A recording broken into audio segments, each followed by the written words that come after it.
Et j'ai envie de dire à quelqu'un, et c'est notre dernier culte ici.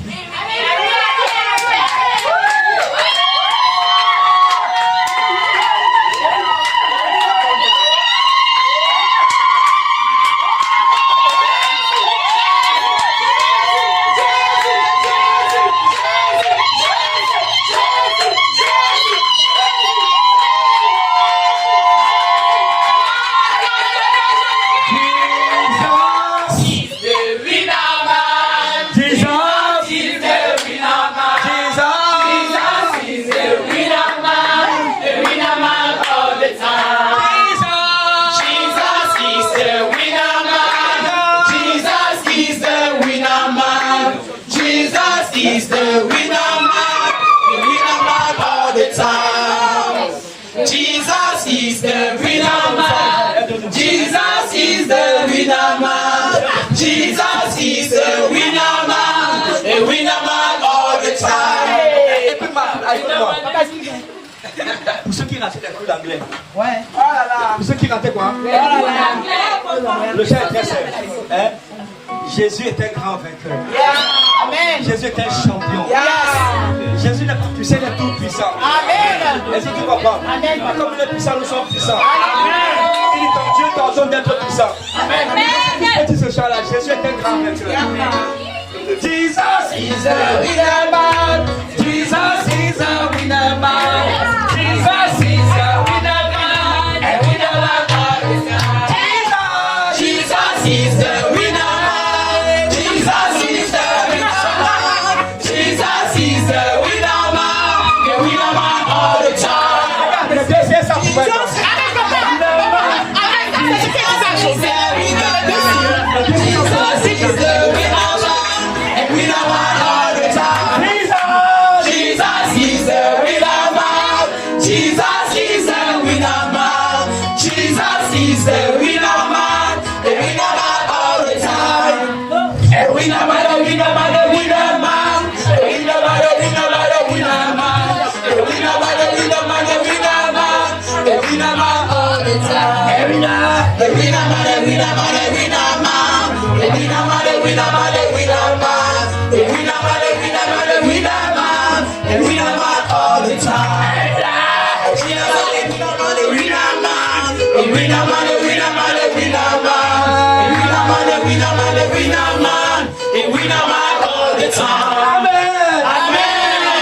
Jésus est un grand vainqueur. Amen. Que Dieu vous bénisse. Donc voilà. Regardez le dimanche prochain, donc, on se passe sur le nouveau site. Amen. Dieu est puissant. La soeur là, elle-même vous dit pourquoi elle est puissante. Il ne faut pas provoquer, il ne faut pas provoquer. Il est puissant.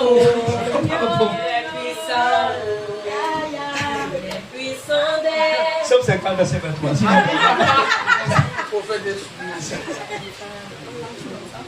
Somme 50, verset 23.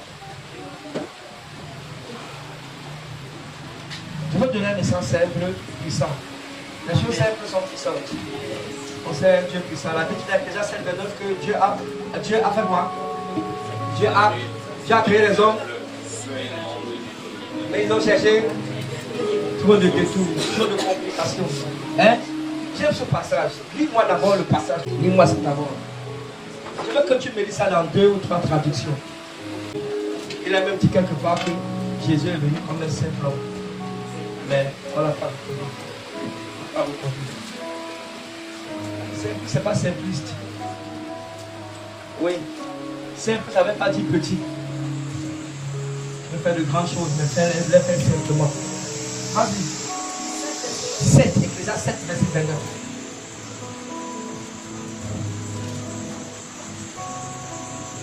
Ecclésiaste chapitre 7, verset 29, je lis au nom de Jésus. Amen. Seulement, voici ce que j'ai trouvé. Oui, c'est que Dieu a fait. Qu'il a trouvé.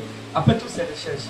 C'est que Dieu a fait les hommes droits, mais ils ont cherché beaucoup de détours. Beaucoup de détours. Dieu a fait les hommes droits. Hein? Souvent les gens disent droit comme une aiguille. Même l'aiguille a des très droits. Dieu a fait les hommes droits. C'est-à-dire qu'il y avait un bon cœur.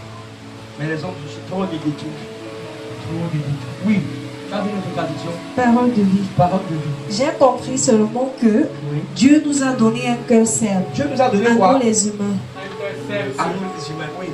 Mais nous compliquons tout. Nous compliquons quoi? Tout. Nous compliquons tout. Tu sais, si nous avons un cœur, si le Seigneur parvient à rendre nos cœurs simples, nous n'allons pas compliquer les choses. Nous allons voir les choses simplement. Une des raisons pour lesquelles on complique les choses, quand tu vois quelqu'un compliquer tout, c'est son cœur. Quand le cœur est tout. C'est pourquoi il va nous dire de veiller sur son cœur. Proverbe 4, 23. Il dit que parce que dans le cœur se trouvent les sources, les richesses de la vie. Les sources de la vie. Les richesses de la vie sont dans le cœur. Le cœur est profond. Oui. Le prophète dit que les paroles dans le cœur, dans la bouche d'un homme, sont comme des eaux profondes. Les paroles dans la bouche d'un homme sont comme des eaux profondes. Je crois que c'est Proverbe 18, 4. Et les paroles dans la bouche d'un homme, les paroles viennent du cœur. Parce que le Seigneur dit que c'est de l'abondance du cœur que la bouche parle. Donc, de la profondeur de ton cœur viendra la profondeur de tes paroles. De la profondeur de notre cœur. Dieu a des paroles profondes parce qu'il est très profond. Amen. Oui. Et à mesure qu'on a, tu sais, dans la marche chrétienne, on se rend compte que plus tu es mature et plus tu es simple. Tu vois, non?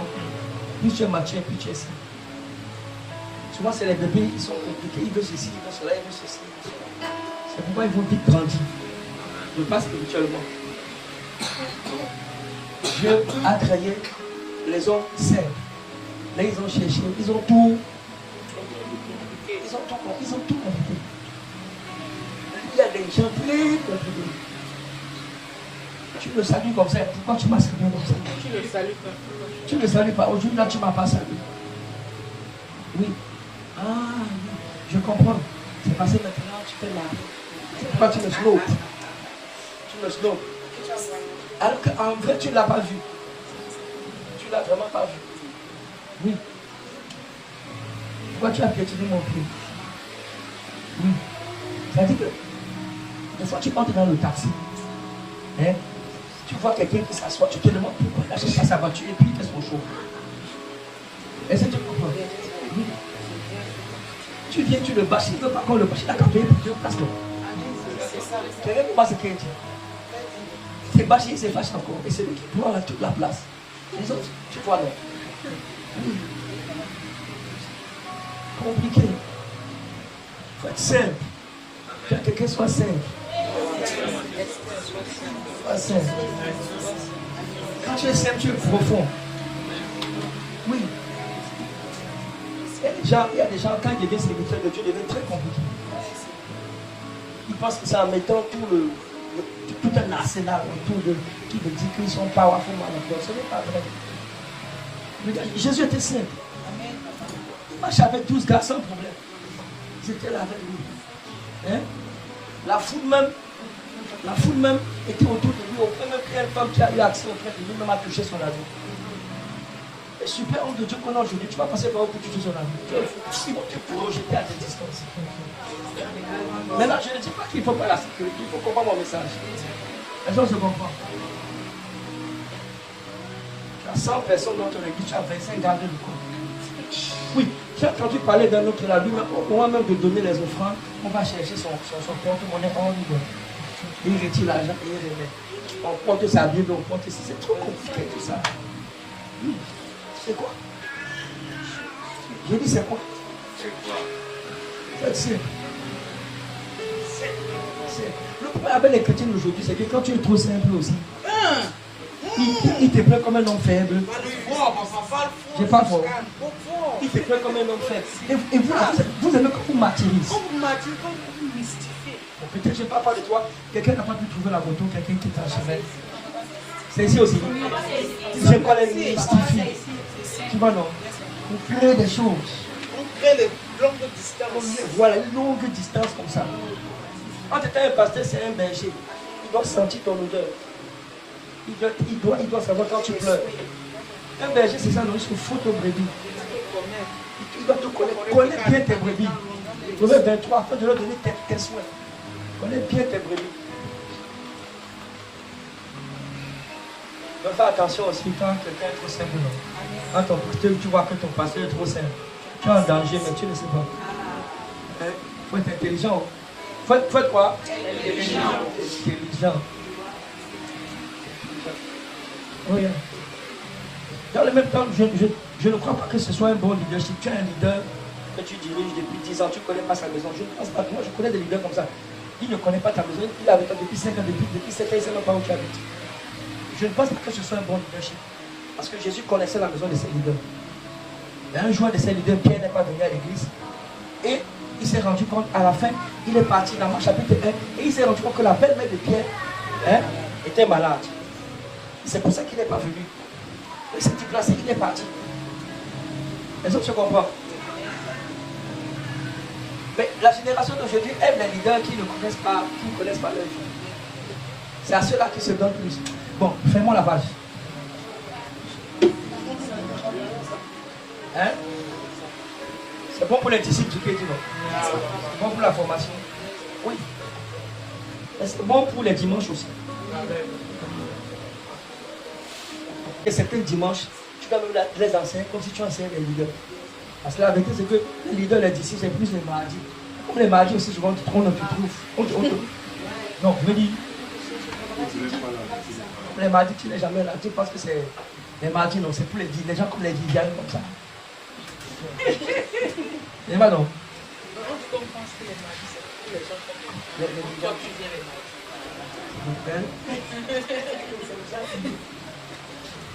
En mon temps là, les vrais disciples, on les reconnaissait en semaine. Les vrais disciples, en semaine.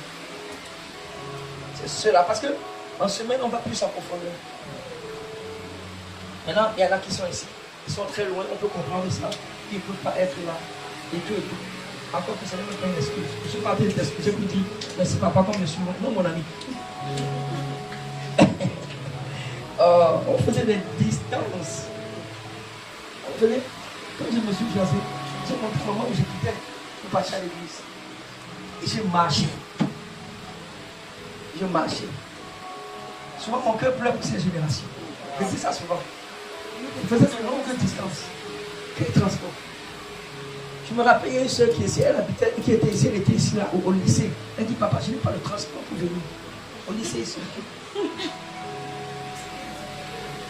Et tu sais, c'est les gens quand tu dis que Dieu va te bénir.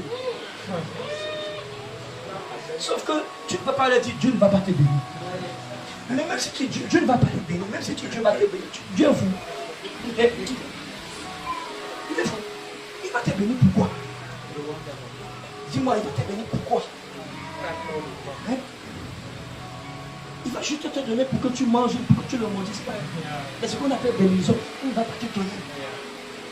Tu sais que même si tu t'es pas mal, c'est vrai, il ne va pas te donner. Tu sais, non? Je ne sais pas que je disais sur l'autre jour qu'il y a des années, l'église là où on était, hein? Si on devait être multimilliardaire, par la bouche là, on serait multimilliardaire depuis longtemps. Parce qu'on dit que tu seras oui, amen, tu seras oui, amen, tu seras oui, amen. Nous voici aujourd'hui. Regardez, Dieu bénit ceux qui le servent. Amen. Je te dis, Dieu bénit. La Bible dit qu'il y a une différence. Hein? Oh, yeah. Ah oui, maman, of course. Ah, of course. Je te dis là, ce n'est pas un mensonge. Dieu bénit ceux qui le servent. Si tu es ici, tu sers Dieu avec ton temps, ton argent, tes pensées, ton énergie. And you involve in the of serving God. Et ça on dit non. God will bless you and tell you. C'est écrit. Vous bénirez, vous servirez l'Éternel votre Dieu et il vous bénira. Dieu te délivre. Quand tu les as, il y a des bénédictions qui sont attachées à ceux qui servent Dieu. Des bénédictions, oui, qui sont attachées à ceux qui servent Dieu. Il dit, tes fils seront serviteurs de l'Éternel. Est-ce que tu comprends? Parce que toi tu sais, il dit, toute âme forgée contre toi soit nulle et sans effet. Et toute langue qui s'élèvera contre toi, hein, en justice, tu la condamneras. Car, quel est quoi? Des serviteurs de Dieu. L'héritage des serviteurs de Dieu, c'est que toute langue qui s'élève contre eux est détruite. Amen, papa. Oui. Quelqu'un tort, il ne sait pas Dieu, il ne fait rien, et puis il est étonné que les sorciers se lèvent contre lui et viennent. Les sorciers ont le droit, ils ont le droit. Écoute, j'aime chacun à Bélouquin et chacun. Et dit, le Dieu que nous servons est capable de nous délivrer. Et même si il ne nous délivre pas, oh roi, ils sont très respectueux, mais il y a des respects que faire. Oh roi, nous n'allons pas adorer ton idole. Mais la partie qui m'intéresse, c'est le Dieu que nous servons. Le Dieu que nous servons. Oui. Ils étaient engagés à servir Dieu. J'ai envie de te dire quelque chose. Servir Dieu, ce n'est pas avec le micro seulement. Est-ce que tu comprends? Ce n'est pas avec le micro. Parce que quand je te parle de servir Dieu, tu ne sais pas en tête, tu ne m'as pas compté mon message. Quand je te parle de servir Dieu, je ne te parle pas de prêcher. Oui. Abraham là, et puis on l'appelait pasteur. Il avait un micro. C'était un serviteur de Dieu. Un berger, mon ami. Un berger. Oui. Moïse, c'était un chef d'État. C'était le chef d'État d'Israël, Moïse. Hein? Oui. Je sais que toi et moi, on aurait aimé appeler Moïse pasteur. On ne l'appelait pas comme ça. C'était un berger. Mais un serviteur de Dieu. Un serviteur. David, c'était un chef d'État, oui ou pas oui? J'essaie de te dire que dans ton domaine là où tu es, tu peux servir Dieu. Tu t'appeler serviteur de Dieu. Bon. Vraiment, Dieu bénit ceux qui le servent. Et j'ai envie de servir Dieu. Je ne veux pas servir le monde. Servir Dieu avec mes ressources. Servir Dieu avec mon temps, mon énergie, la santé qu'il me donne. Je vais dire à quelqu'un, si tu ne sers pas Dieu, tu vas servir quelqu'un. Tu vas servir quelqu'un, tu vas servir quelque chose. Tu as vu Somme 50, verset 23.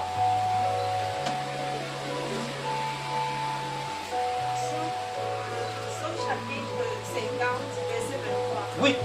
Celui qui offre du sacrifice des actions de grâce me glorifie. Et à celui qui veille sur sa voie, je ferai voir le salut de Dieu. Amen. La première partie m'intéresse. Relis. Celui qui offre du sacrifice des actions de grâce me glorifie. Oui, change-moi notre traduction. Celui qui offre pour sacrifice des actions de grâce me glorifie. C'est le Seigneur qui parle. Celui qui offre pour sacrifice des actions de grâce me glorifie. Oui. Dans cet moment, Oui. il m'honore celui qui m'offre sa reconnaissance. À celui qui veille sur sa conduite, Oui. je ferai En fait, c'est la première partie qui m'intéresse. Il m'honore celui qui m'offre sa reconnaissance. Oui, une autre traduction. Oui, vas-y. David. Psaume 50, 23. Oui. Celui qui sacrifie la louange me glorifie. Celui qui sacrifie la loi me glorifie. Merci. Oui. Une autre traduction encore. C'est vrai, papa. Oui. Il dit en guise de sacrifice, m'offre de la reconnaissance, celui-là me rend gloire. Enfin, tu vois, regarde, il dit ici que ce que le Seigneur appelle sacrifice ici, c'est la reconnaissance. C'est la reconnaissance. La reconnaissance, c'est le fait de lui dire merci. Seigneur, merci pour ce que tu as fait. Je lui dis merci d'abord avec ma bouche. Je parle de la bouche, je ne parle pas d'abord de mes substances. Je lui dis merci. Seigneur, merci. Le merci là, il appelle ça sacrifice. Pourquoi le merci est important?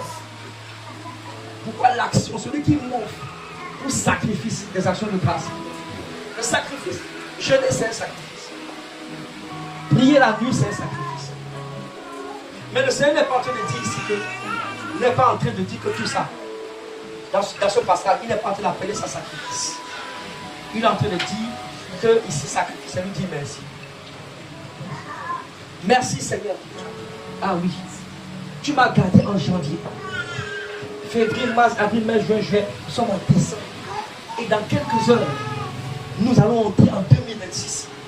Seigneur, merci. Seigneur, j'aurais voulu avoir des enfants. Je n'ai pas eu des enfants. Je suis marié. Oh Seigneur, merci. Seigneur, je ne suis pas marié. Seigneur, merci. Je ne suis même pas fiancé. Seigneur, merci. Je n'ai pas le travail que je cherche. Merci Seigneur. Celui qui m'offre son merci me glorifie. Extraordinaire. C'est ce qu'il dit. Il dit, Dieu dit que celui qui le glorifie, c'est celui qui est reconnaissant.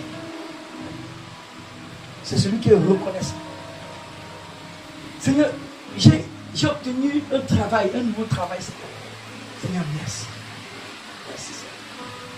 Je sors tous les matins, je pars au travail. Et je reviens le soir. Oh Seigneur, je ne fais jamais d'accident. Seigneur, merci. L'action de grâce. Merci Seigneur. C'est puissant, tu n'as pas l'idée. C'est ce que je te disais tout à l'heure. C'est simple, mais c'est puissant. Même quand tu commences à prier, il faut avoir à cœur de lui dire merci. Ils ont posé la question au docteur Yonguicho. Il est déjà mort maintenant. Il faut dire, comment est-ce que tu arrives à passer autant de temps dans la prière? Il dit que j'ai tellement de choses pour lesquelles je le remercie. Tellement de choses. Quelqu'un est allé à la douche, il a glissé, et il a frappé son front. Il a frappé, il est tombé, c'est fini, il est mort. Mais toi, tu entres à la douche tous les jours et tu le sens. Quelqu'un allait allumer l'interrupteur avec la main remplie d'eau. Il était électrocuté. Tu voyais des actes anodins. J'ai parlé une fois d'un monsieur qui est ici au centre à Yémé, un multimilliardaire. On fait tout pour lui. Tout pour lui. Même brosser les dents là, il est paralysé partout. On brosse les dents pour lui. On lui donne à manger. Quelle souffrance. Entre toi et lui, qui est plus riche que l'autre? Seigneur, merci. Au lieu de regarder les choses qu'il n'a pas faites, regarde au moins ce qu'il a fait. Amen. Amen. Regarde ce qu'il a fait. Et contente-toi. Nous avons vu la dernière fois, je crois il y a 2 semaines, on a parlé du contentement. N'est-ce pas, non? Oui, de l'esprit de contentement. Avec la piété, une grande richesse. Oui, Seigneur, je veux avancer, je veux progresser. Mais je suis content de l'état où je suis. Je te dis la vérité. Si tu n'es pas content de l'état où tu es, avec ce que tu as, même demain, tu ne seras jamais content. Et si tu n'apprends pas à être content de ce que Dieu t'a donné, de la personne que tu es, toi seul, après de ce que Jésus a fait, même quand tu vas te marier, tu ne seras pas content. Parce que ton mari ne peut pas te rendre content, ta femme ne peut pas te rendre content. Amen. Tu dois apprendre à être content. Amen. Toi-même. Je ne suis pas en train de dire que ta femme ou bien ton mari, n'est-ce pas, sera une source de tristesse pour toi. Ce n'est pas de ça que je parle. Ce n'est pas quand tu auras un certain montant d'argent. Un certain montant d'argent. Et tu seras content. Seigneur, merci. Oui. Pour l'instant, je prends encore la moto, je n'ai pas la voiture. Seigneur, merci. Quand je regarde mes collègues, ils avancent. L'autre s'est marié la semaine passée, l'autre s'est marié, l'autre va se marier. Seigneur, merci. Celui qui mord pour sacrifice des actions de grâce me glorifie. Quelqu'un le disait tout à l'heure, je pense que c'était ce mot durant et dans son témoignage. Dans la semaine, ils ont pris la moto. Pas la moto les a renversés. Est-ce que tu comprends? Oui. Et de Michel, ils ont même déchiré sa tenue. Il est revenu à la maison. Mais Dieu les a gardés pour autant. Est-ce que tu comprends? La vérité, c'est que ce que Dieu fait, j'ai l'habitude de le dire, ce que Dieu fait que nos yeux ne voient pas, c'est beaucoup plus que ce qu'il fait que nos yeux voient. C'est notre esprit d'ingratitude là. J'ai dit, nous tous notre esprit d'ingratitude. Et c'est un signe de la fin de temps, l'ingratitude. Dis-moi 2 Timothée 3. C'est un signe de la fin de temps, l'ingratitude. Les hommes seront ingrats. Oh, ingrat, tu n'as pas l'idée. L'ingratitude. L'ingratitude. 2 Timothée chapitre 3 verset 15. Oui. Dès ton enfance. Non. Verset 1. Commence au verset 1. Verset 1. Sache que dans les derniers jours, il y aura des temps difficiles. Car les hommes seront égoïstes, amis de l'argent, fanfarons, hautains, blasphémateurs, rebelles à leurs parents, ingrats et irréligieux. Ingrat, tu as vu ça non? Dans les derniers jours, les hommes seront ingrats. C'est-à-dire que c'est une nature de l'homme, l'ingratitude. C'est pour ça que j'ai compris que quand tu fais du bien à quelqu'un, n'attends rien de la personne. Ça va te libérer du stress. Ça va te libérer de l'AVC. Ça va te libérer de beaucoup de choses. Les hommes seront ingrats. Ça veut dire que les hommes seront simplement ingrats. C'est un signe de la fin de cancer. Et puis c'est comme ça que Satan, non, on lui a donné des talents, des dons, ça ne suffit pas. Au lieu de remercier celui qui lui a donné ça, c'est sa place qu'il veut prendre. Les hommes sont ingrats. Regarde, je peux ne pas te donner de l'argent, mais une information que je vais te donner, si tes yeux ne sont pas ouverts, tu ne peux pas comprendre. Je te dis la vérité. Et tu vas toujours mettre quelqu'un sur ton chemin. Je me rappelle comme ça certaines personnes que le Seigneur a mis sur notre chemin. Ok? Le Seigneur nous a mis sur le même. Et le Seigneur a permis, n'est-ce pas, que nous soyons une porte pour ces personnes-là. C'était juste une information. C'était même pas de l'argent. Juste une information qui les a positionnés quelque part. Et la personne qui les a positionnés là, un mois, une semaine après. Après ça, là, cette personne qui était positionnée, ça les a rendus riches. Non, riches de chez riches. Mais oui, riches de chez riches. Et quelques temps après, ils ont ouvert la bouche pour dire qu'on n'a rien fait. On n'a rien fait que d'ailleurs même. Et c'est ça le problème. C'est que quand... Écoute, je vais te dire. Rien n'énerve Dieu. Hein? Quand tu oublies là où tu as habité. Rien n'énerve Dieu. Il n'y a rien qui l'énerve comme Dieu. Il dit que oui, là où tu as quitté. Il dit à David, ok, d'accord David. Et tu as péché, tu as pris la femme d'autrui et tu es tout. Il dit ça. Mais ce qu'il va lui dire, il va insister sur le fait. Il dit, tu n'étais rien. Tu n'étais rien. Tu étais en brousse. J'étais pris. Je suis dans 2 Samuel 11. J'étais pris. J'étais amené dans la maison du roi. J'étais élevé. Hein? Tu es devenu un chef de guerre. Tu es devenu un chef de guerre. Ah ben oui. Maintenant, il dit, j'ai même pris des femmes. Je t'ai donné. Il dit, mais la femme là, la femme de ton serviteur, un gars qui n'a rien. C'est ça là. Les hommes sont bizarres. Les hommes sont très bizarres. Hein? Oui. Des fois là, c'est ce que toi tu as, c'est ça qui l'intéresse. Hein? Et c'est l'esprit de l'ingratitude. Regarde, le passage dit que dans les temps de la paix, l'ingratitude c'est un gros démon comme ça. Un gros démon. Et je prie que tu ne sois jamais attaché à ce démon. Et que ce démon ne s'attache jamais à ta vie. Et Dieu l'a frappé à cause de ça. Dieu lui a dit, à cause de ça, 2 Samuel 11, l'épée ne se cassera plus jamais de ta maison. Il dit, parce que ce que toi tu as fait, hein, en cachette, moi je le ferai à la face de tout Israël. Il dit, l'épée ne se cassera plus. Parce qu'il a oublié. Parce qu'il a oublié. Et c'est ça le problème. Quand l'argent commence à entrer, très souvent c'est l'argent, l'élévation. Le pouvoir. Ça te fait le pouvoir quelque chose. Tu n'as pas remarqué que quand tu as faim, on te donne que tu es pressé pour manger. Mais tu n'as pas remarqué que quand tu manges et que tu as rassasié, tu as tendance à jeter le reste. Et les gens ne sont pas, c'est une malédiction. Oui, à jeter le reste. Regarde les gars, ils font 3 jours sans manger. Jean chapitre 6. Tu vas voir cela dans Matthieu chapitre 14. Quand ils ont fini de manger, hein, ils étaient rassasiés. Et ils ont jeté les morceaux. Et Jésus leur a dit, ramassez quoi? Oui, il dit ramassez. Ramassez les morceaux, ramassez. Et ils ont, pourquoi les gars avaient mangé. Les gars avaient mangé. Il dit que toi seul, tu as 92 chaussures, mais tu veux toujours acheter. Tu n'as même pas encore porté. Il y a des chaussures que tu ne sais même pas si tu vas porter. Hein? Mais comme tu as vu ta copine avec une chaussure crocodile. Une chaussure quoi? Tu n'as même pas. L'ingratitude, c'est l'ingratitude qui amène les gens à gaspiller. Et quand je parle de gaspiller, je ne parle pas de la nourriture, je parle de tout ça chez eux. Maintenant, prends ça alors, donne à une soeur que tu as remarqué qu'elle porte toujours. Non. Non, il faut que. C'est l'ingratitude qui amène les gens à amasser. Et amasser là, c'est un signe de pauvreté. C'est ici dedans. C'est ici dedans. C'est un démon. C'est un esprit. C'est pourquoi ceux qui donnent ne peuvent jamais manquer. Amen. Ils ne vont pas manquer, ils ne peuvent pas manquer. Et donc, si tu es ici là, tu sens que quand on demande de donner, ton cœur fait un jar. Le cœur de quelqu'un fait comme ça.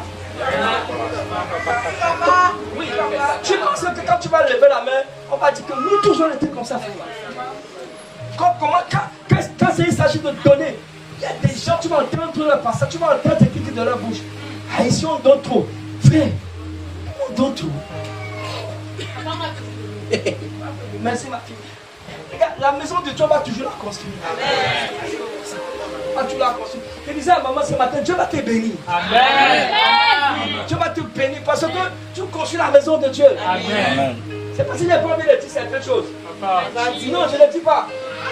Je ne le dis pas, je sais ce qu'elle peut dire. Il faut laisser. Mais je dis, si tu construis la maison de Dieu, tu sais, Jésus a dit, je bâtirai ma maison. Et la Bible nous appelle co-ouvrier avec Christ. Donc moi je vais être co-ouvrier. Moi je vais bâtir ce que Jésus bâtit. Toi tu veux bâtir quoi? Dis-moi, toi la question que tu veux bâtir quoi? Tu veux bâtir quoi?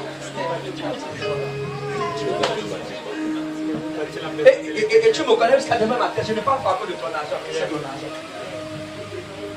Dieu nous force à nous bénir. Amen. Et je me pose la question que tu veux bâtir dans. Regarde, tu veux investir dans quoi? Tu veux investir dans quoi? Si moi je n'investis pas dans la maison de Dieu, je vais investir dans quoi? C'est pourquoi, quand Dieu va te bénir là, il s'attend à ce que tu construises une maison pour lui, une église dans ton village. Amen. Lui ou pas lui? Oui, papa. Dans ton village. Tu construis une maison pour lui. Tu construis une bâtisse pour lui. Ah mais oui. Et là les gens vont pouvoir prêcher. Former des disciples là-bas. Quand Dieu te regarde, Dieu va se souvenir de tes enfants. Lis ta Bible, tu vas voir. Ce qui those were involved in building, how do you call it, house of God. Dieu se souvient d'eux. Il me souviendra. Il y a des combats. Tu ne connais même pas certains combats. Tu ne vas même pas t'apercevoir de certains combats. Tu ne vas même pas t'apercevoir de certains démons qui vont se lever contre toi. Je te dis la vérité. Certaines maladies peuvent venir. On peut les appeler Covid 136. Ça ne peut pas te toucher. Covid 100 complet, ça ne peut pas te toucher. Pourquoi? Regarde, je ne sais pas. Tu vois ce message ici, non? Je veux que tu perçois ça comme une révélation. Amen.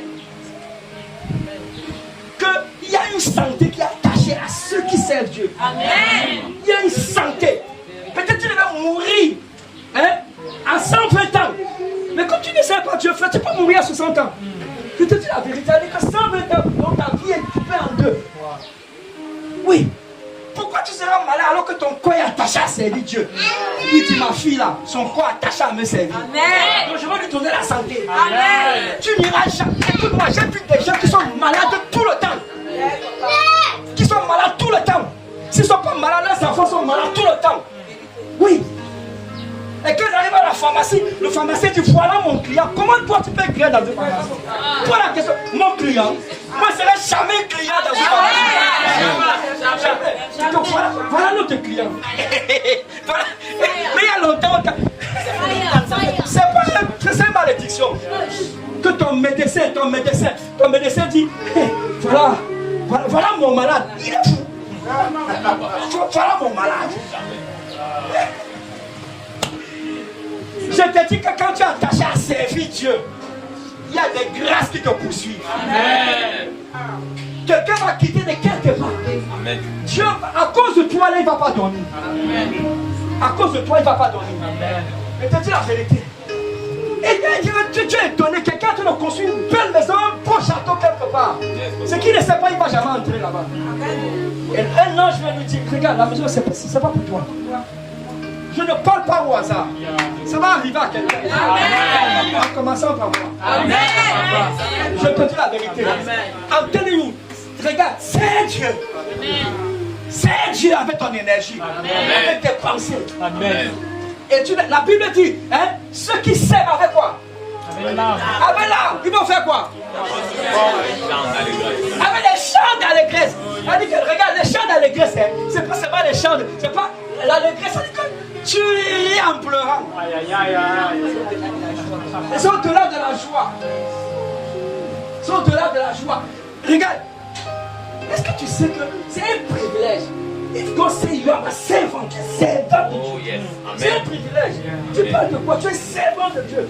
Dieu dans le ciel dit ça, c'est ma servante. Amen. Oh, yes.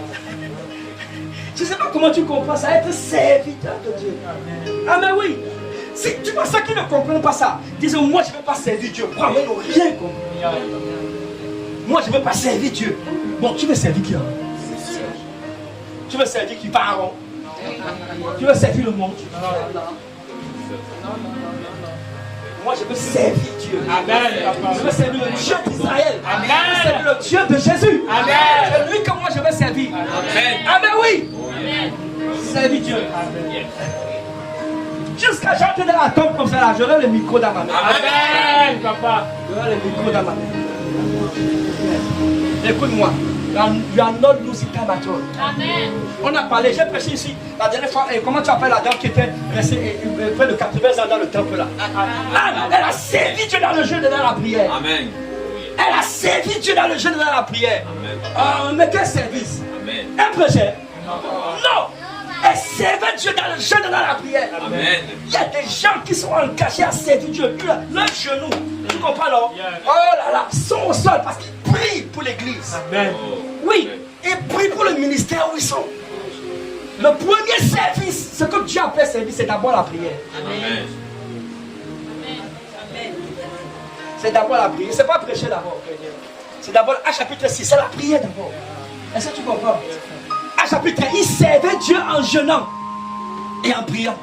À chapitre 1, il servait Dieu en jeûnant et en priant. Il servait Dieu. Regarde. Dieu te voit tous les mardis, tu cours, tu viens ici. Crois-moi, il t'observe. Tu viens le servir, tu viens sur les... Oui, dimanche, tu es là, tu viens.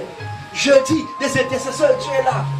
Ah mais oui, tu es là. À la veille passée, frère, on était là, ce n'était pas facile. Les gens nous ont fait voir le voirâtre. Mais j'ai prié que le soleil fortifie. Amen. Frère, ils ont fait voir quoi? Le voirâtre. C'était chaud, frère. J'ai jamais vu une veille comme ça. Mais Dieu a noté ça. Je leur ai dit que même Pierre dormait aussi quand on priait. Amen. Tu fais toutes ces choses. Quand il y a un programme, tu sèmes témoigner et tout. Dieu voit tout ça. Dieu dit, tu sèmes ton énergie, ton temps, tu sèmes. Amen. Tu sèmes toutes ces choses. Tu sèmes, il voit et il note. Et il note.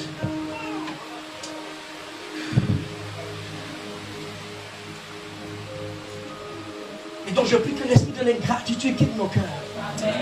Quitte profondément nos cœurs. Est-ce que tu sais que c'est à cause de l'esprit de l'ingratitude là qui ne sont pas entrés à la terre promise? C'est à cause de l'esprit santé, à cause de l'esprit de l'ingratitude qui ne sont pas entrés. Bénédicte, c'est ça. Bénédicte. C'est à cause de l'esprit d'ingratitude là qui ne sont pas entrés. Hein? Oui, je préfère Bénédicte. Sans doute, c'est ça. Anyway, oui, l'esprit d'ingratitude. Est-ce que tu comprends? Oui, le Seigneur les a délivrés. Pendant près, combien? 40 ans. Ils n'ont jamais semé, ils n'ont jamais moissonné, mais ils mangeaient. Ils n'ont jamais acheté de chaussures. À mesure qu'ils grandissaient, les chaussures aussi. Mais quel miracle! Qu'est-ce que les gars s'ils n'ont pas vu? Mais il manque de nourriture, ils pleurent. Il manque d'eau, ils pleurent. Ils pleurent. Il y a des chrétiens comme ça, ils se lamentent tout le temps. Ça énerve Dieu. Ça énerve. Et puis Dieu a parlé. Il a dit, il dit ces gars-ci, ils ont murmuré. Hein, combien de fois? 10 fois. Ils ont murmuré 10 fois. À cause de ça là, ils vont tourner pendant 40 ans. Ils sont rentrés. Ils sont rentrés tourner pendant 40 ans. Je suis dans le nombre 13 et dans le nombre 14. Nombre 14, verset 10. Ils ont dit, le peuple s'y n'entrera plus. Il n'entrera plus. Et c'est l'esprit d'ingratitude qui fait qu'on oublie ce qu'il a fait. Et j'ai écrit un livre comme ça. J'ai dit qu'oublier c'est quoi? C'est spirituel. Et Dieu n'est pas injuste pour oublier. Ça veut dire que quand tu es un homme juste, toi aussi tu n'oublies pas. Les gens vont en enfer parce qu'ils ont oublié ce que Jésus a fait pour eux. Ils ont oublié que Jésus les a délivrés du péché. Ils ont oublié que Jésus les a délivrés, je ne sais pas moi quoi, de la sorcellerie, de l'esclavage, de toute forme de choses. Ils ont oublié. Et comment je sais qu'ils ont oublié? Par la vie qu'ils ont recommencé à mener. Par la vie qu'ils ont recommencé à mener. je parle à quelqu'un, s'il te plaît, n'oublie pas ce que j'ai déjà fait pour toi.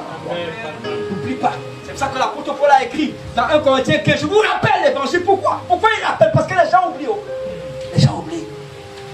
Il leur a dit aux Corinthiens, vous avez les dons, vous avez la connaissance, vous avez toutes ces choses. Mais vous êtes charmés, vous avez oublié. Oubliez. C'est important. C'est pourquoi je pense que rendre grâce, c'est un esprit. Amen. Être reconnaissant, c'est un esprit. C'est un esprit. Je me rappelle un chant que ma mère Esther aimait à l'époque. Compte les bienfaits de Dieu. Que maman aime toujours. Mets-les tous devant tes yeux.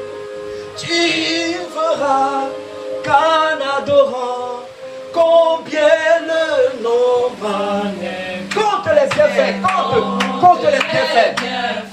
Mets-les tous devant tes yeux. Mets-les tous devant tes yeux. Tu verras. Tu verras. Combien le nom va naître. Amen. Amen. Amen. Oh yes. Tu sais, même dans une situation qui semble difficile, la première chose que nous devons faire, c'est d'abord remercier le Seigneur. C'est d'abord remercier le Seigneur. Le Seigneur s'est retrouvé, laisse un peu le bruit, s'il te plaît. Le Seigneur s'est retrouvé devant une foule. Il avait quelques pains et quelques poissons. Il n'a pas commencé à partager les pains d'abord. Après qu'il leur a demandé, n'est-ce pas, de mettre de l'ordre, la première chose qu'il a faite, il a rendu grâce. Donc devant une situation, il faut rendre grâce d'abord. Il faut rendre grâce. Ne dis pas, oh, ce que tu as, c'est trop petit. C'est trop petit. Laisse-le faire. Lui c'est comment il va faire. Rends grâce pour ce que tu as. Rends grâce pour ce que tu as. Pour ce que tu as. Tu as un oncle, il est milliardaire. Tu vas le voir, tu dis que tu as un projet de 10 millions. Et tu veux qu'il finance ton projet. Il dit, reviens me voir. Quand tu vas le voir, il te donne 10 000. Ne dis pas qu'il est méchant et mauvais. Rends grâce. Amen. Oui.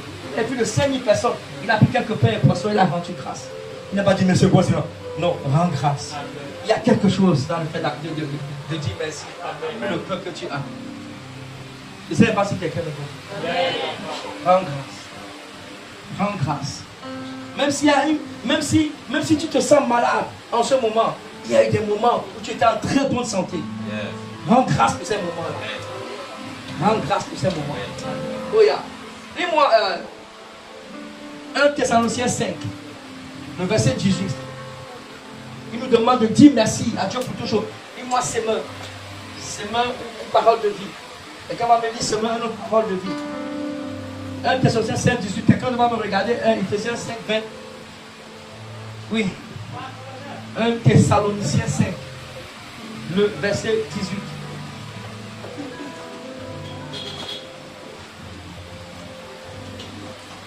Thessaloniciens 5, verset 18. Oui. Remerciez Dieu en toutes circonstances. Regarde ça. Remerciez Dieu comment? En toutes circonstances. En toutes circonstances. Telle est pour vous la volonté que Dieu a exprimée en Jésus-Christ. Remerciez Dieu en toutes circonstances. Toutes circonstances. Remerciez Dieu. Toutes circonstances. Oui. Remerciez Dieu en toute occasion. En toute occasion. C'est ce qu'il attend de vous qui êtes unis. Ça c'est Ephésiens. Une autre traduction. Ok, donc en toute occasion. Maintenant, lui, Ephésiens, c'est un vrai. Donc en toutes circonstances. Ok, en toutes circonstances. Donc, Thessaloniciens dit rendez grâce en Dieu. Rendez grâce en toutes choses. Ephésiens dit rendez grâce pour toutes choses. D'accord? Oui. Donc, Thessaloniciens parle des circonstances, des occasions. D'accord? Mais Ephésiens parle, n'est-ce pas, de ce que tu possèdes pour toutes choses, tout ce que tu peux avoir. Tout ce qui peut arriver dans ta vie. Amen. Pourquoi? Dis-moi pourquoi. Parce qu'il y a des choses que tu n'as pas provoquées. Il y a des choses qui vont t'arriver que tu n'as pas provoquées. Donc, même si c'est des choses que tu as provoquées, Dieu a permis quand même, merci. C'est pourquoi il est dit dans Romains 3, Romains 8, verset 6. Romains 8, verset 6, bien 28. 28. C'est ça, non? Oui. Il dit quoi? Toute chose concourt au bien de ceux qui aiment Dieu et de ceux qui sont appelés à son dessein. Toute chose concourt au bien de ceux qui aiment Dieu. D'accord? Tu sortais avec un gars et tu lui as donné ton cœur. Oh! Je dis oh! Oh! Et le gars t'a lâché en route. Hein? Tu fais quoi? Tu remercies Dieu. Est-ce que non? Pour toute chose. Tu remercies. Il n'a pas vu ta valeur juste. Amen, Il n'a juste pas vu combien tu es important. Vas-y. Il va te voir tout à l'heure, il va pleurer, mais ce sera trop tard. Éphésiens chapitre 5, verset 20. Oui. À tout moment et pour toutes choses, En tout moment et pour toute chose. Elle a combiné même. Oui.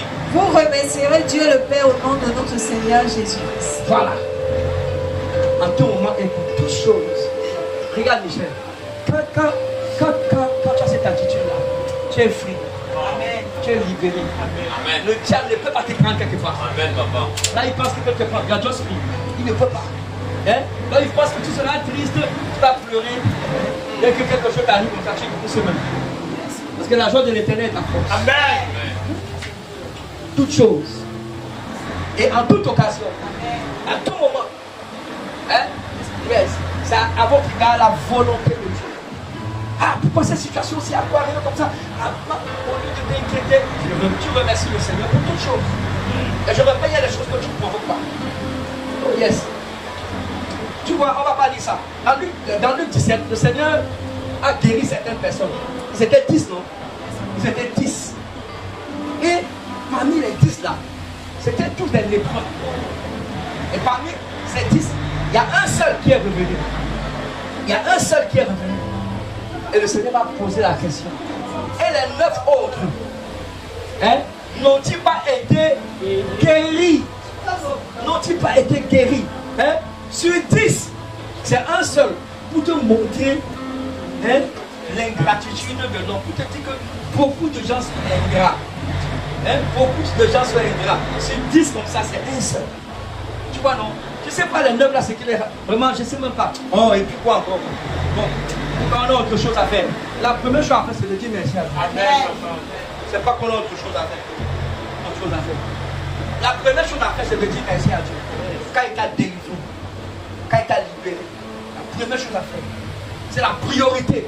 Remercier Dieu, c'est la priorité. La priorité. Et crois-moi, il faut le remercier, n'est-ce pas, en témoignant de ce qu'il a fait pour toi. Et après, il va t'indiquer même avec tes substances comment tu vas lui dire merci. Amen, papa. Avec tes substances, comment tu vas lui dire merci. Amen.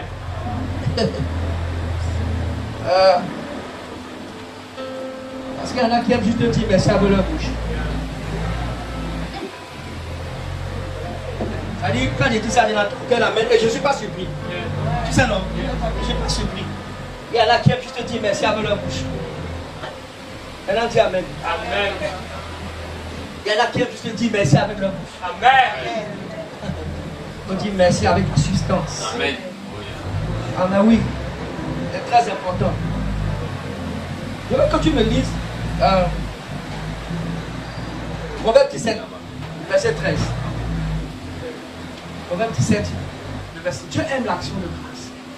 Je ne sais pas quel, mais ça lui fait du bien. Et je me rends compte que lorsqu'on ne rend pas grâce, quand on ne dit pas merci à Dieu, c'est comme si on lui fait un grand mal. On lui fait un grand mal. Oui, il est très choqué. Verset 13.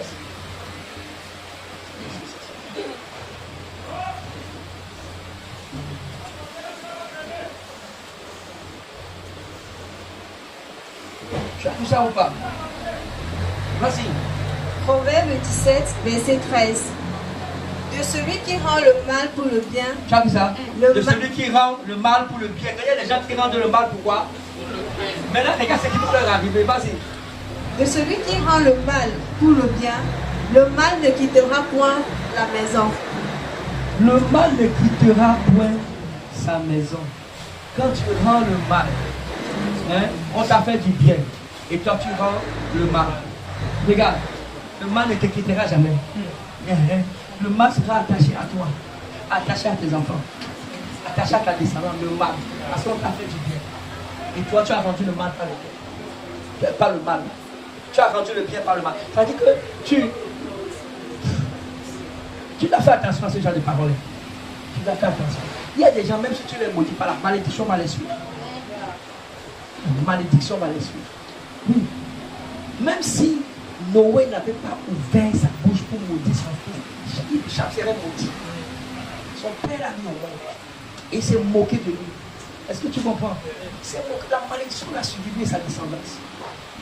Ah mais oui. C'est pourquoi quand on t'a fait du bien, Ton pasteur t'a fait du bien. Ton père spirituel t'a fait du bien. Ton père biologique t'a fait du bien. Il faut nous rendre par le bien. Amen. Amen. Il faut lui rendre par le bien.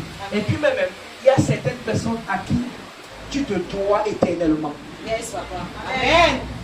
J'ai dit ça à un de mes fils pendant le voyage. Il dit que toi, tu te dois à moi éternellement. Amen. C'est qu'il y a dans ton cerveau là, c'est autre chose. Tu voulais te suicider quand on t'a trouvé à la plage. On t'a prêché l'évangile, tu es né de nouveau, on t'a baptisé. Aujourd'hui, on t'appelle tout ça, tu as eu un peu d'argent, tu fais le gros dos. Ah mais oui, Paul a dit ça à qui? Paul a dit ça à Onésime, non? Hein? C'est toi Onésime? C'est toi Onésime, non? Oui. Dans le livre de Philémon, il a dit, tu te dois à moi éternellement. Tu sais pourquoi j'ai dit ça? Parce qu'il y a des gens qui disent, mais attends, on doit lui dire merci tout le temps. Je lui dis oui. Il y a des gens à qui tu dois dire merci éternellement. Amen. Éternellement. I don't know what we think. Lis-moi 2 Chroniques 20. Il faut comprendre ça, c'est très très important. Quelqu'un qui t'a bâti en Christ, tu te dois à lui. Quelqu'un qui t'enseigne la parole, tu dois le respecter et l'honorer toute ta vie. Amen. Je te dis la vérité, fais attention. Parce que bâtir vraiment quelqu'un, c'est lui enseigner la parole. Bâtir vraiment une personne, c'est lui enseigner la parole. Oui, c'est pourquoi j'honore mon premier père spirituel, je vais l'honorer toute ma vie. Amen. Ah mais oui, il a fait de grandes choses. J'étais tout petit à la foi, ça là. Il m'a appris, il m'a enseigné. Le premier enseignement qu'il m'a donné. La séparation totale avec le monde. Séparation totale avec le monde. Si tu es ici là, tu dois te séparer du monde. Amen. Bon. C'est une parenthèse. C'est quoi? C'est une parenthèse. Mais je vais te dire la vérité. Si tu es ici, tu dois te séparer du monde.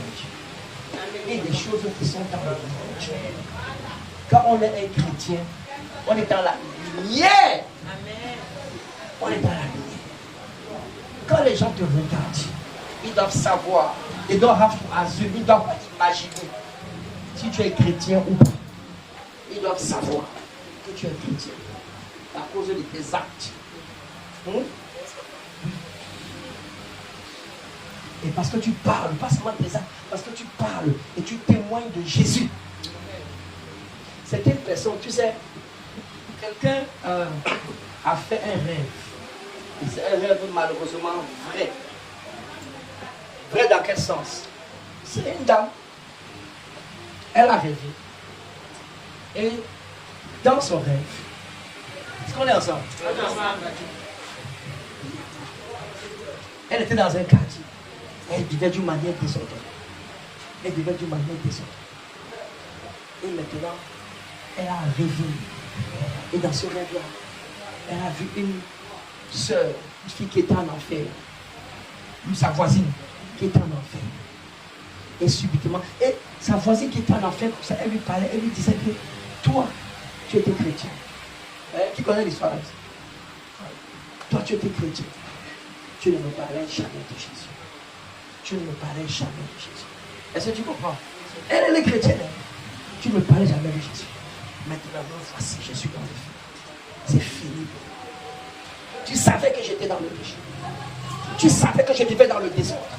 Je prenais même l'argent des hommes, je venais te donner. Tu savais. Et subitement, elle qui fait le rêve, la chrétienne qui fait le rêve là, elle se réveille de son rêve. Et on l'appelle au téléphone, juste quelques minutes après. Et ta voisine, on dit ta voisine qui est dans le quartier, la voiture vient de la commune, elle est morte. Elle est morte. Donc, le Seigneur lui montre dans le rêve qu'elle est en train de faire là, que sa voisine est en enfer, dans le feu. J'ai envie de te dire, la simple manière de remercier Dieu tout le temps, de lui dire merci, c'est de parler de lui autour de toi. Amen. C'est les ingrats qui ne le font pas. C'est de parler de lui dans ton lieu de service. Je dis souvent que certains d'entre vous, vous vous retrouvez dans les groupes WhatsApp, les groupes du lycée, les anciens groupes, les groupes du collège. On ne sait pas que tu es chrétien. On ne sait pas que tu es devenu enfant de Dieu. Et certains même, ils font des réunions. Les réunions, ils cotisent pour manger. Oui ou pas lui? Pourquoi me regardez comme ça? Et vous vous retrouvez là-bas, pendant ces réunions, tu ne peux pas ouvrir ta bouche et dire, maintenant là, on va prier. Pourquoi? Au fond, c'est l'ingratitude. Oui, c'est l'ingratitude avec sa poussée la peur. Ils vont penser pour toi. Ils vont dire que tu es devenu chrétien. Tu n'es pas chrétien. Tu es chrétien. Tu n'es pas. Il faut parler. Si tu te retrouves dans les groupes là, la seule manière de montrer tout le temps à Jésus que nous l'aimons, c'est de parler de lui. Amen. Rendre grâce à Dieu pour notre salut. Amen. Oui, même si tu repousses, même si tu rejettes, amen. Donc je vous exhorte, bien aimés, les groupes dans lesquels vous êtes là, parlez de Jésus là. Amen. Parlez de Jésus. Hein? Et quand tu es devenu... Non, ça là, je vais pas dire ça. Bon, je vais dire ça. Vous qui mettez les statues, on ne sait pas si vous êtes mannequin. On ne sait pas si... Je ne sais pas, nous donnons les châteaux ou bien quoi. Quand vous êtes devenu chrétien, il y a des statues, il faut les mettre. Amen. Amen. Je vous dis la vérité. Pardon. J'ai même déjà dit ça ici. Les statues, il y a des choses qu'on ne met plus. Amen. Tu veux séduire les gens qui te regardent pour bien quoi? C'est que tu ne sais pas. L'homme qui va te choisir à cause des choses extérieures que tu lui as montrées, il ne te voit pas comme sérieux. Cela avec toi pour un temps. Parce que l'extérieur là, ça fane. Tu es jeune ici, c'est bombé, mais après ça va tomber bled comme ça. Ça va tomber comment? Donc je vois les soeurs, ça me fait mal. Bon, ici beaucoup encore sont délivrés, mais il y en a qui sont dans ça. Encore. Très bien. Tu vas voir les statues,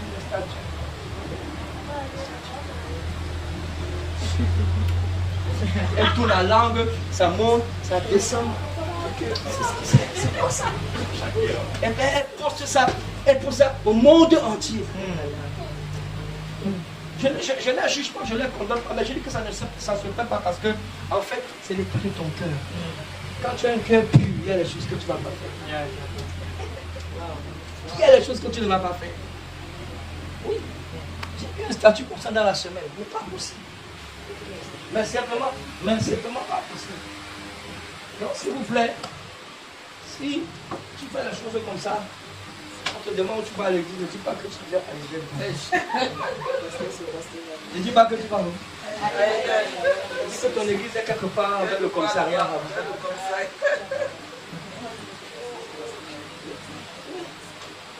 Il y a une amie à maman, elle me dit que, il y a longtemps qu'elles se sont séparées. Que désormais, quand elle voit ces statues, depuis un moment, elle voit l'espace épouse, elle sent que la dame est devenue chrétienne. C'est ton statut. Ton statut, c'est ta personnalité.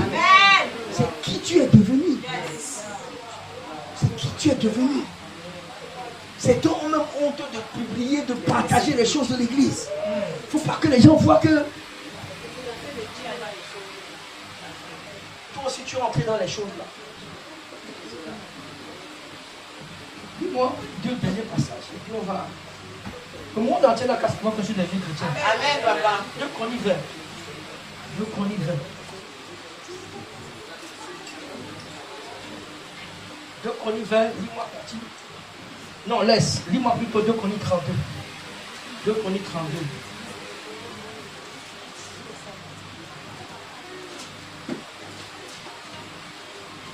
Je raconte souvent cette histoire, je me retrouve dans certains endroits avec des frères, des amis, particulièrement des cousins au village. On demande, on dit, toi tu fais pas, il dit qu'il est ingénieur, l'autre il dit qu'il est docteur, l'autre il dit qu'il a la maîtrise en ceci. Voilà, chacun. Parce que tu vois, il y a un orgueil en nous là qui nous fait croire que c'est notre diplôme là, qui font vraiment quelque chose. Et quand on me demande, tu es pas, je suis pasteur. Amen.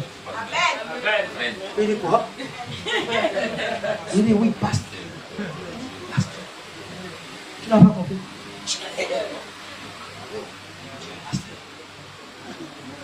Hein? Oh. Le pasteur prêche. Amen. Le pasteur enseigne la vérité. Amen. Et c'est la vérité réellement qui peut libérer la cité. C'est la vérité qui peut libérer le pays. Amen. Et c'est ceux qui prêchent à la multitude qui vont briller éternellement. Ce sera le dernier passage qu'on va lire. Lis-moi 2 Chroniques 20. Il y a à partir du verset 12, le verset 10. 32, pardon, on lit à partir du verset 24. 32. 2 Chroniques, chapitre 32, verset 24. En ce temps-là, Ézéchias fut malade à la mort. Ézéchias fut malade à la mort. Il fit une prière à l'Éternel. Oui. Et l'Éternel lui adressa la parole et lui accorda un prodige. Il dit que Dieu l'a guéri. Un gars devait mourir, Dieu l'a guéri, oui. Mais Ézéchias ne répondit point au bienfait qu'il avait reçu. Tu vois ça? Tu vois ça? Dis-moi une autre traduction. On est ensemble ici. Dis-moi une autre traduction, vas-y. David. Non, pas David. Je veux français courant ou sémeur. Ou encore parole de vie.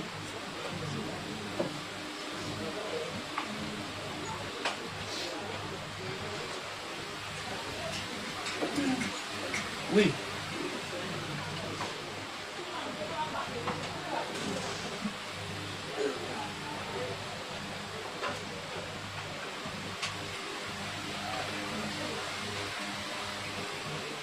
C'est vrai, papa.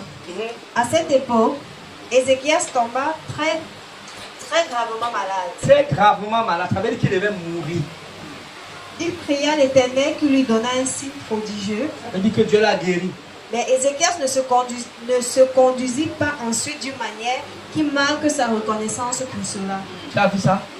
Le gars n'a pas reconnu le bienfait qu'on lui a fait. Dieu l'a guéri. Il n'a pas été reconnaissant. Dieu l'a guéri. Hein? Et pourtant, regarde, il devait mourir. Quand Dieu a envoyé Esaïe, vous vous rappelez ou pas? Il devait mourir. Esaïe lui a dit, regarde, tu vas mourir. Fais tes affaires, fais ton testament. Esaïe lui a dit ça clairement. Et quand Esaïe est parti, il s'est mis à pleurer.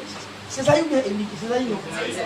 Il s'est mis à pleurer. Esaïe a pleuré. Il dit, d'accord, tu as dit d'accord, je vais te guérir. Il était en train de lui dire qui le conduisait à la mort. Et Esaïe allait prendre des figues ou quelque chose comme ça. Il a appliqué ça. Et voilà. Le gars est guéri. Il n'a pas été reconnaissant. Il a su quand même à la maison. C'est pas l'étude ce matin. Tu vas voir ce qu'il a fait dans la suite. Est-ce que tu comprends? Il n'a pas été reconnaissant. J'ai compris que quand Dieu te fait quelque chose, cherche un moyen pour être reconnaissant. Cherche un moyen, vois des moyens pour être reconnaissant quand il te fait quelque chose. Cherche des moyens pour être reconnaissant. Il n'a pas été reconnaissant. Le Dieu des cieux l'a guéri. Donc pour te faire comprendre que ce n'est pas maintenant que ça a commencé. Ce n'est pas maintenant que ça a commencé. Oui. Et quand tu vas lire dans la suite, tu vas voir ce qui s'est passé. C'est vrai qu'il a pleuré, Dieu l'a restauré, mais le mal est venu plus tard. Est-ce que tu comprends? Oui. Ce que tu avais dit est venu plus tard. Donc s'il te plaît, la reconnaissance fait la porte au démon. La reconnaissance active Dieu, la reconnaissance amène Dieu à faire plus même encore. Voilà quelqu'un qui est reconnaissant. Et si tu es reconnaissant avec 25 francs, tu seras reconnaissant avec 1000 francs. Amen. Si tu es reconnaissant avec 1000 francs, tu seras reconnaissant avec 10 000. Amen. Oui, parce que ça commence toujours petit. Donc s'il te plaît, regarde les moindres choses, ça commence petit. La fidélité à être reconnaissant dans les moindres choses. Oui. Un temps vient, ta terre ne manquera pas de viande. Amen. Ne manquera pas de poisson. Amen. Aujourd'hui, tu manges avec le bon gars. Sois reconnaissant. Amen. Les crevettes. Les crevettes séchées. Hein? Sois reconnaissant. J'ai dit qu'on devait lire bien parce que c'était lequel? Daniel 12, verset 3. Daniel 12, verset 3. Reconnaissant. Reconnaissant. Daniel 12, verset 3. Qui a vu ça? Daniel chapitre 12, verset 3. Oui. Ceux qui auront été intelligents. Ceux qui auront été quoi? Ceux qui auront été intelligents. Oui. Brilleront comme la splendeur du ciel. Ils vont briller. Donc, ceux qui vont briller, c'est ceux qui auront été intelligents. Oui ou pas oui? Oui, papa. Mais on nous dit ce qu'ils vont faire. Vas-y. Et ceux qui auront enseigné la justice à la multitude. Enseigner quoi? La justice, ça veut dire la loi. Ça veut dire la parole de Dieu à la multitude. Vont faire comment? Brilleront comme des étoiles à toujours et à perpétuité. Ils vont briller comme des étoiles. Amen. À quoi? À toujours et à perpétuité. Ils vont briller. Tu comprends cette femme-là? Ils vont briller. Là, tu veux prier, non? Sur la terre seulement. À l'éternité. La condition, c'est de prêcher. On va dire que tu as commencé à prêcher à tes amis. Il faut continuer pour prêcher à beaucoup de tes amis. Non, c'est pas moi qui ai écrit la Bible. La Bible dit que ceux qui vont briller, hein, ceux qui vont briller, c'est ceux qui auront prêché. Ceux qui auront enseigné à la multitude. Hein, à la multitude, à beaucoup de personnes. C'est pourquoi j'ai envie d'enseigner à beaucoup de personnes. Amen. Yes. Hein? Ouais. Évangéliser à beaucoup de personnes. Enseigner la vérité en toute occasion, favorable ou pas. Enseigner, enseigner, avec moi enseigner. Enseigner À la multitude. à la multitude. Oui.